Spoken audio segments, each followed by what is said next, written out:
Hi, this is Frank with a Frank Opinion again. I just want to provide an update on HR 676. It's been the subject of my last 3 or 4 videos. I'm very happy to say that as of yesterday, there are 104 co-sponsors of HR 676, John Conyers' expanded and improved Medicare for All single-payer program. That's wonderful news.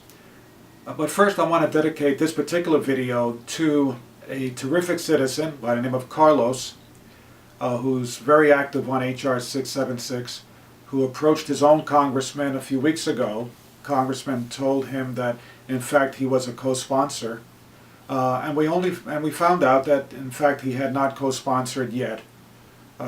Calling his office a couple of times, we didn't get a clear answer, but Citizen Carlos, conscientious as he is, called the office himself. He is a constituent, active one, of the congressman's office, and was assured that sometime soon the congressman will in fact co-sponsor HR 676. This is the type of activity that we should all be doing. If the congressman or an elected official says they're going to do something, don't always take their word for it. Always follow up. What I want to do today is answer a couple of questions that have been posed on my Facebook feed regarding some information that I've been providing on HR 676. So for one particular Facebook friend said, well, what do we do about all the jobs that are lost if the insurance companies are no longer going to be in business with regard to the provision of basic but comprehensive health care? What are we going to do with all those people employed in those positions? And I want to indicate that there are many things that can be done.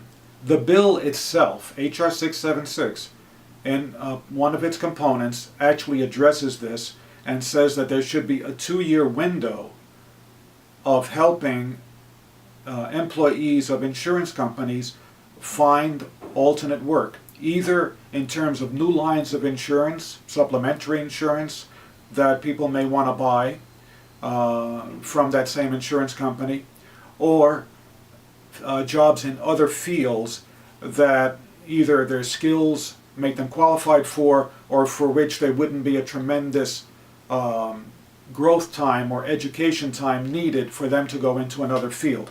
Let me give you a for instance. When I was Deputy Commissioner of the State Department of Social Services, we had a program, I forget whether it was called Home Builders or Home Rebuilders. Essentially what it was trying to do was lower the number of beds of foster care kids in large foster care homes. Why? Because they were basically languishing there for long periods of time.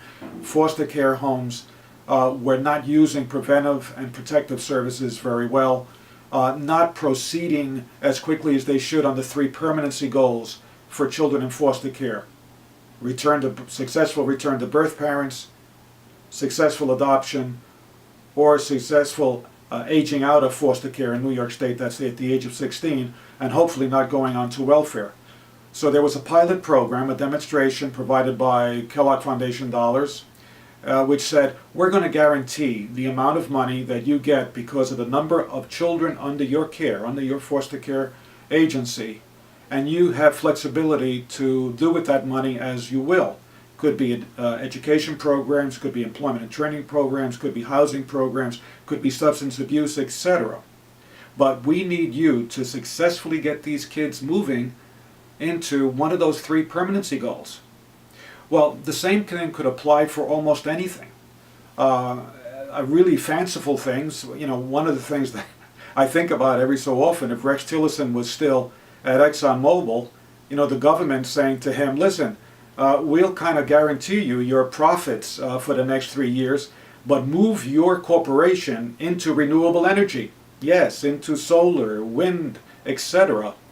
And we'll hold you harmless. There's got to be some way that Americans and our government can think of in a planned way to continue to employ people that may be hurt. And in fact, employment and training programs do this, have done this traditionally.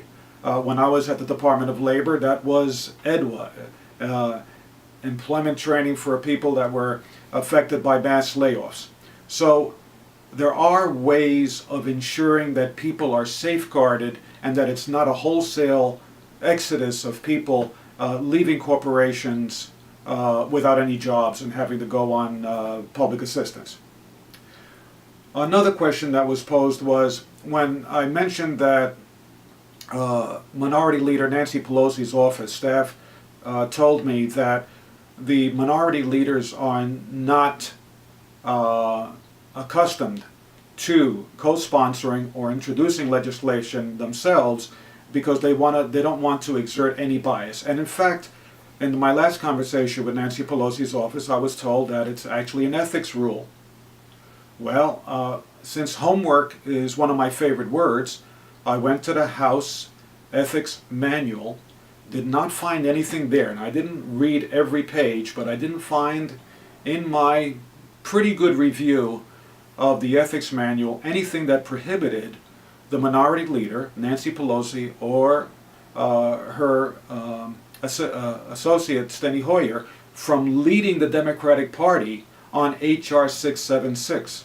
As we know, the Republican in the House are now proceeding on another repeal and replace Obamacare bill, with supposedly this time the Freedom Caucus being supportive. So there's nothing on the other side, that not a peep has been heard on H.R. 676, and now remember, we have 104 co-sponsors.